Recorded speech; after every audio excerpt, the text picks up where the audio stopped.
108 points on the Nifty, 16,464 is where we're at. Gautam Duggad is Head of Research, Institutional Equities at Motilal Oswal Financial Services. He's joining us right now from the sidelines of that conference. Gautam, great to have you with us here. Thank you very much for your time. Prashant this side.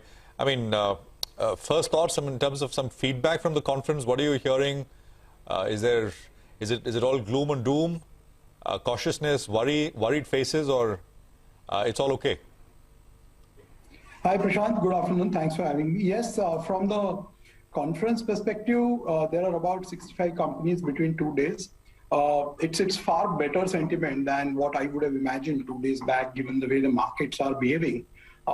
Clearly, there is an interest in bottom of ideas. And fortunately, the commentary from corporates across sectors is not as bad as one would have imagined. I mean, across sectors, we are hearing very cautious but positive undertone. The undertone of the commentary is quite cautious. There is a bounce back in some of the sectors. There is pent-up demand. There is, of course, inflation, which is hurting at the margin. But it's not all gloom and doom, as you just suggested. It's far more balanced in that sense. Of course, it's not overtly buoyant and bullish either. But yes, far better than what I would have imagined a couple of days back. Right. Gautam, I wanted your thoughts particularly on the consumer space, primarily because everyone's been talking about inflation, but there is this protracted move towards curbing inflation globally. Do you think the worst is behind companies when it comes to raw material pressures? Has it been priced in? And maybe in the second half, we'll actually see some of them posting margin expansion?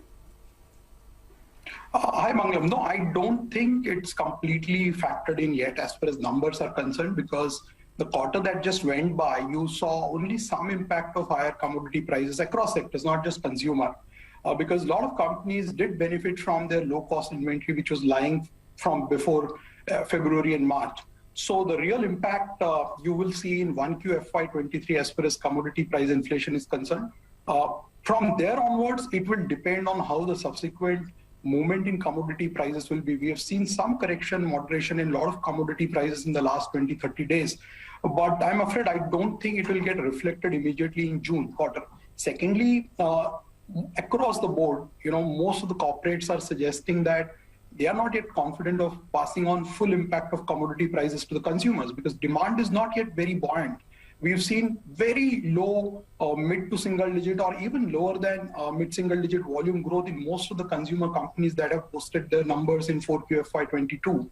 So demand is not giving you that confidence yet to pass on the full impact of commodity prices. So I think it will be a waiting game where if prices were to moderate from here on, then maybe you will not see any significant margin damage after 1Q or 2Q FY23. But yeah, I mean, it's not yet completely passed on to answer your specific question.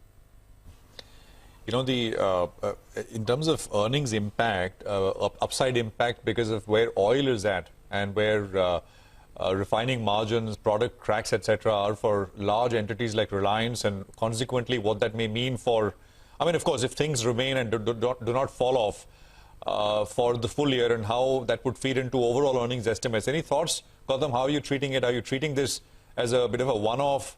What's your sense? So, Prashant, there are two different ways to look at it. One is the statistical impact on earnings, and second is the way market is going to value that. So if you look at Nifty as a profit pool, the composition of the Nifty profit pool benefits whenever there is an inflation, and which is what we have seen in the last 3 months. There's hardly been any earnings cut because 45 to 50% of my earnings in Nifty are well insulated or neutral to the commodity cost inflation.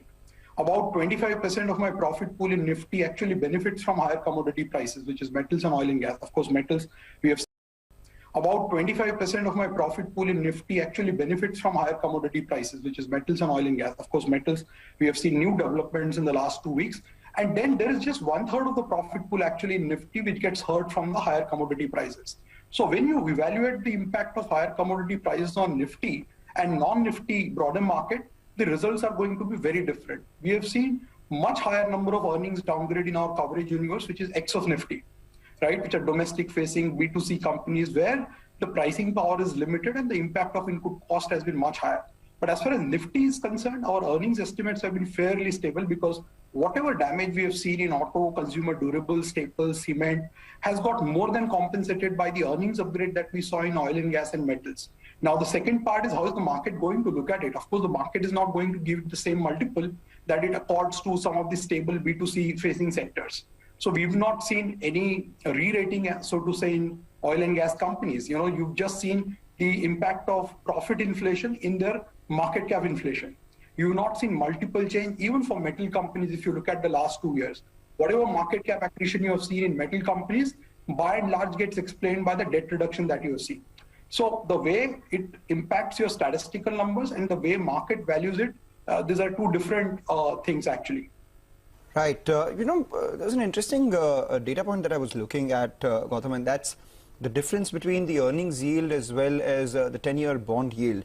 At the start of 2021, the Nifty earnings yield was close to around 3% whereas the bond yield was, closer to that 6.5% mark. 3.5% was the Nifty earnings yield, and the bond yield was 6%. So there was about a 2.5% sort of spread. And now, as we speak, the bond yields have hardened to over 7.5, 7.6%, between that range. Whereas the Nifty earnings yield, basis your forward estimates, is about 4%. Do you think, for the spread to maintain, the market will have to go lower here from here? So that's classic equity valuation versus bond valuation dynamics, Mangalam. So what is happening is you are seeing a combination of adverse macro events which has resulted in higher inflation and subsequently higher yields and interest rates. What it demands basically is higher equity yields as well, which essentially means lower PE ratios. Now, it can happen through two means. Either the market stays where it is and earnings catch up with it, right? Where the market undergoes a price correction and earnings catch up with the valuation. Or you see a price damage in the market and you subsequently get a PE correction. Now, if you look at the median PE or average PE of Nifty over the last 10 years or last 5 years, it is somewhere between 16.5 to 17.5. Now, right now, we're at about 18.7 to 18.8 times 1 year forward. So which way this will swing, whether you get price correction, continued price correction, or whether you get a price or whether you get a time correction, only time will tell. But there is no doubt in my mind that the two has to correct and converge, because this gap cannot sustain, gap cannot remain so wide for a long period of time. And of course, something which is a joker in the pack is the movement of earnings going forward, because last 12 months, we have not seen any earnings downgrade despite so much of headwinds, right? And in fact, for the quarter gone by also, our Nifty earnings estimates for 23 and 24 have remained stable. Whether we continue to see a very strong and resilient corporate earnings in the next 6 months, I think that is what is going to decide this specific question that you asked, wherein the movement between the gap between our equity and bond yields gets determined. Right. Just to follow up to that, which direction do you think it will move? Primarily because, we know that the RBI is not raising rates for the next couple of meetings at least. No, I doubt, because, if you look at the real rates, they are wide into the negative territory even now. And they have raised their inflation forecast by 220 basis points from 4.5 to 6.7% in between 3 meetings, right? So the rates definitely have to move higher from here. How much higher? That will be a function of where the inflation ultimately settles down, because you're talking about a 7.5% 10-year yield and about 4.9% repo rate. That gap also is quite high. So that gap also has to narrow. Either the inflation has to fall or the rates have to go up. And if rates go up, we all know the equity valuations have to respond to that. My sense is that the corporate earnings are going to remain fairly strong.